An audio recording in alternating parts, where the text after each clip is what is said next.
नमस्कार, आप देख रहे हैं संभाग पोस्ट न्यूज। आइए करते हैं खबरों की शुरुआत।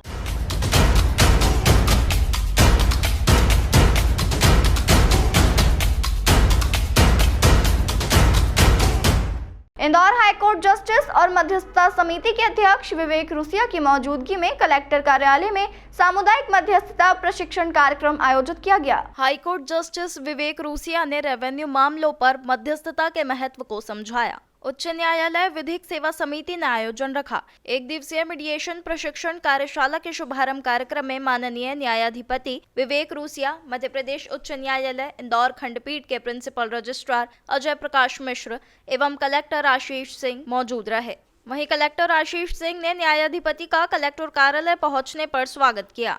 देखिए, जो राजस्व के मामले हैं उनको राजस्व न्यायालयों के बजाय मध्यस्थता के माध्यम से कैसे सुलझाया जाए, इस हेतु माननीय उच्च न्यायालय की बहुत अच्छी पहल हुई है और आज उसी कड़ी में honourable justice Shri Vivek Russia sir के द्वारा एक कार्यशाला का शुभारंभ किया गया है, जिसमें मध्यस्थता में शामिल जो मीडिएटर्स हैं उनके द्वारा और हमारे जो रेवेन्यू अधिकारी हैं एसडीएम और तहसीलदार द्वारा उनके द्वारा शिरकत करी गई है। हमारा उद्देश्य यह है कि जो इस प्रकार के विवाद हैं जिनमें राजस्व न्यायालय आने की आवश्यकता होती है, फिर उनकी अपीलें होती हैं, वकीलों के द्वारा सुनवाई होती है, बहुत सारा समय और पैसा लोगों का लगता है। अगर उसके बजाय निःशुल्क तरीके से मीडिएटर्स के माध्यम से झगड़े का निपटारा हो जाए तो सभी के लिए बहुत सहूलियत होगी और हमारे राजस्व जो न्यायालय हैं उनके ऊपर से जो बर्डन है वो भी कम होगा।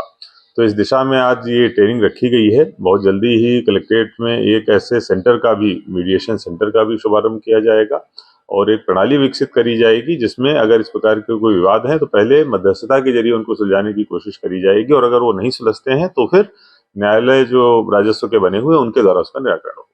सर, इसमें आम लोगों को किस तरह से फायदा मिलेगा? देखिए, आम लोगों को अभी जब न्यायालय वो जाते हैं तो निश्चित रूप से एक तो वकीलों की जो फीस है वो बहुत ज्यादा देनी पड़ती है। इसके बाद फिर बहुत दिनों तक प्रकरण चलता है, उनको लगातार उसमें आना पड़ता है। फिर प्रकरण के निराकरण के बाद भी उसकी अपीलें लगातार चलती रहती हैं, तो कई सारे ऐसे केसेस हैं जिनमें 8 से 10 साल भी लग जाते हैं और निराकरण नहीं होता है।